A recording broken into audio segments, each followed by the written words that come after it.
Underneath was water, and on the surface people could live and move.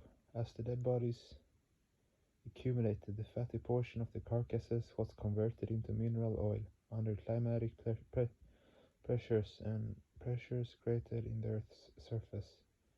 Thus, by observing the geological structure of the Earth, it is possible to determine the location of mineral oil. For example, the Assam Valley, the Garo and Khasiya Hills, and the Himalayas have large deposits of mineral oil, as do Rajasthan and Saurashtra.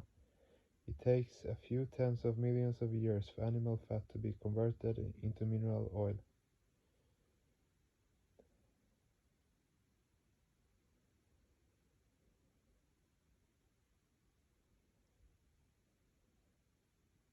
The difference between the human beings of 1 million years ago and those of today is immense. Even the physical structures of developed human beings of today differ from those of undeveloped.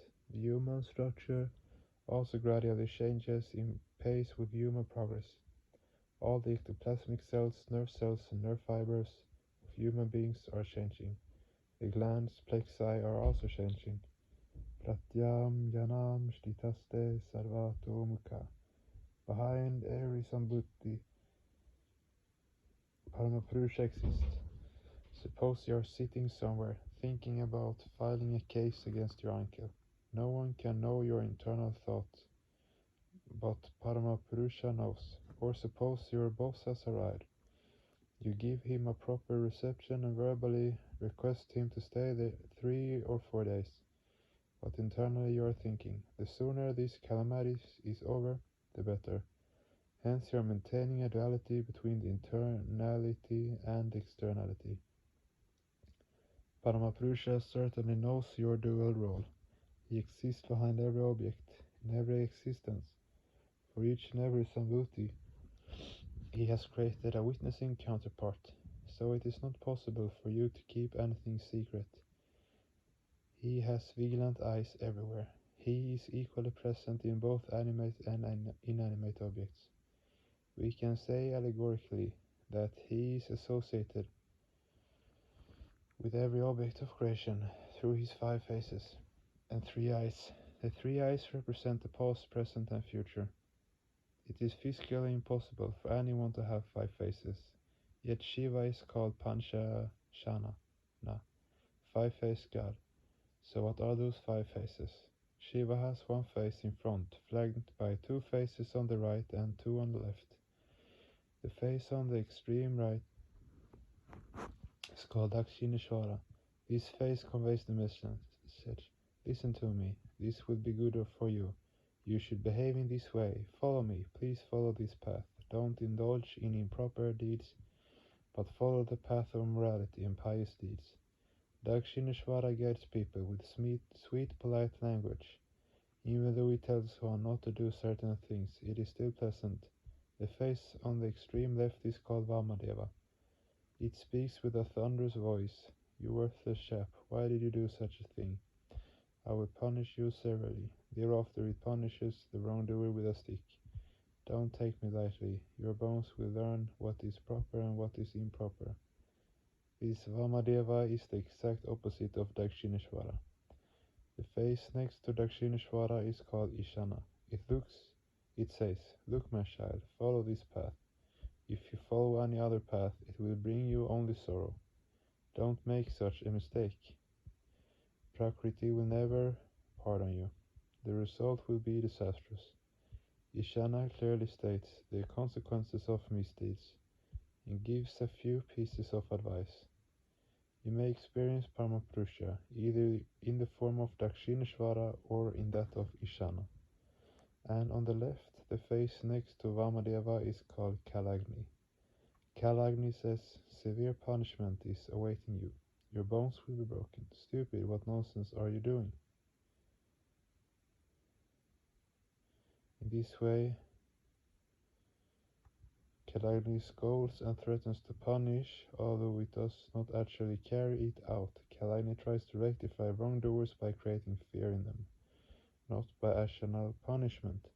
When someone becomes extremely angry, we call him Agnisharma, red as fire. The face in the middle is called Kalyana Sundaram. This face says, "Come dear child, and sit beside me. I hope you are quite well."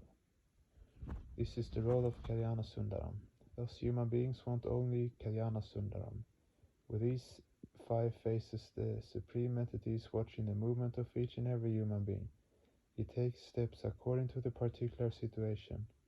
In the Vedas there appears the following prayer: Asatoma Sagamaya Tamasoma Yotirgamaya Nityamamritam Gamaya Aviravi Mayadi Rudrayate Dakshinam Murkam Tenamam Pahi Nityam.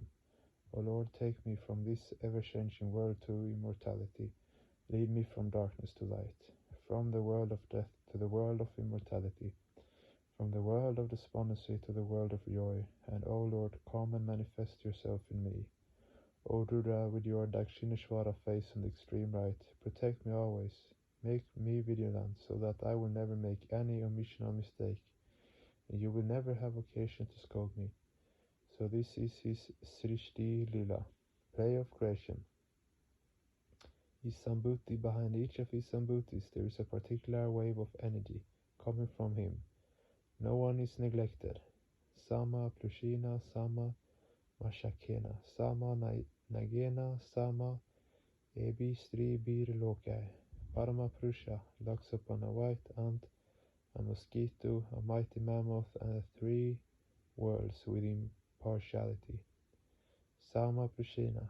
The word Plushina means white ant. An anthill made by white ants is called Valmika in Sanskrit. The sage around whose body the white ants once made a hill became named Valmiki. He was so still when engrossed in silent deep spiritual meditation that white ants had sufficient time and opportunity to build an ant hill around his body. Sama Mashakena. Mashaka means mosquito, or any tiny creature. Sama Nagena, the word Naga, has 3 meanings: python, mammoth, and mountain spring. Paramapurusha has equal love and affection for white ants, mosquitoes, and mammoths. Even though a mammoth has a huge body, Paramapurusha shows no special partiality for it.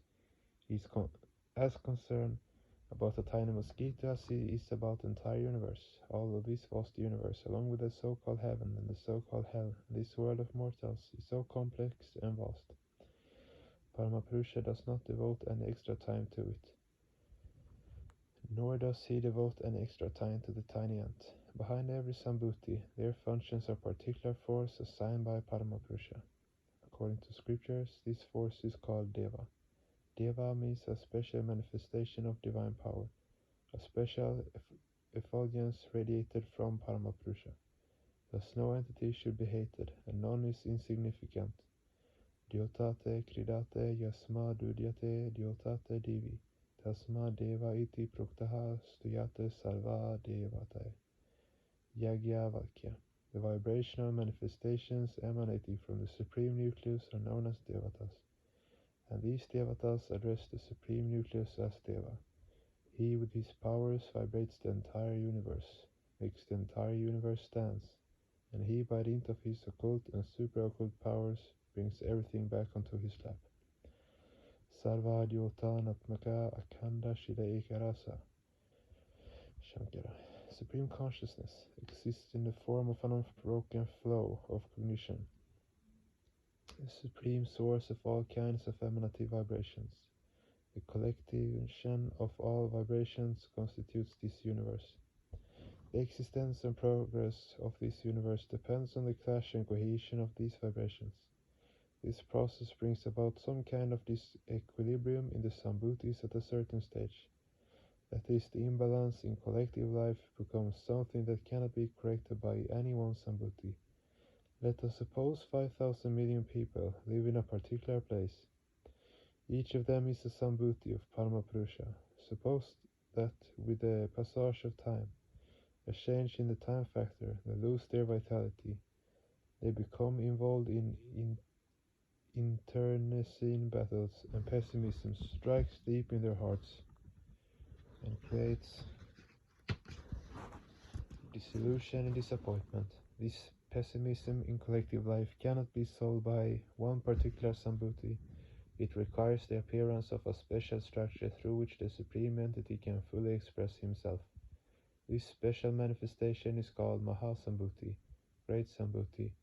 The role of Mahasambhuti is to properly guide all other Sambhutis and, by enforcing proper discipline, to bring about proper harmony and coordination amongst them. This special manifestation does not come within the purview of Jivakoti or that of Ishvarakoti. Ishvarakoti is also a special manifestation of Paramapurusha. Normal human beings look upon Ishvarakoti as an incarnation of God. Actually, even Jivakoti is an incarnation of God, but Ishvarakoti is a higher incarnation. In ancient times, people imagined God in a series of events correlated with the evolutionary flow of life on earth. The first expression of life took place in the water. Thereafter, another type of living being emerged which could live both in water and on land. Later, land animals evolved, followed by a subhuman level of beings, and finally by humans. More and more developed forms of Jivakoti and Ishvarakoti emerged. A medieval poet expressed this idea in sweet lyrical verse. Praladya payo diyale drittavanasi vedam vihita vahitra sharita tramakidam keshava dritta mina sharira yaya yagarisha hare. You deftly rescued the book of knowledge from amid the vast waters of the deluge. The books of knowledge, which extols you as a great ship to cross this tremendous ocean of worldliness. O Lord in the form of a fish, O Supreme Entity, victory unto you. Mina means fish, so the first Sambhuti was in the form of a fish. Each of the 10 verses of this poem refers to a different one of the many Puranic or mythological stories universally known in India. By tying them together in the appropriate order, the poet depicts in a vivid way the process of animate evolution, biological, sociological, psychic, and spiritual. The second Sambhuti was in the form of a tortoise, which could live both in water and on land. Kshitiriha vipalu vipulatare tavatishtarti prishte Dharani dharana kinaka shakra garishte keshava drita kurma sharira yaya yagadisha hare. This world is poised on the huge round callous form on your vast back by bearing its weight for such a long time, O Lord, in the form of a tortoise, O Supreme Entity, victory unto you. So this second Sambhuti was associated with both land and water, and the third Sambhuti was in the form of a creature which lived only on the land, but which was very undeveloped. This Sambhuti is called Baraha Avatara, boar.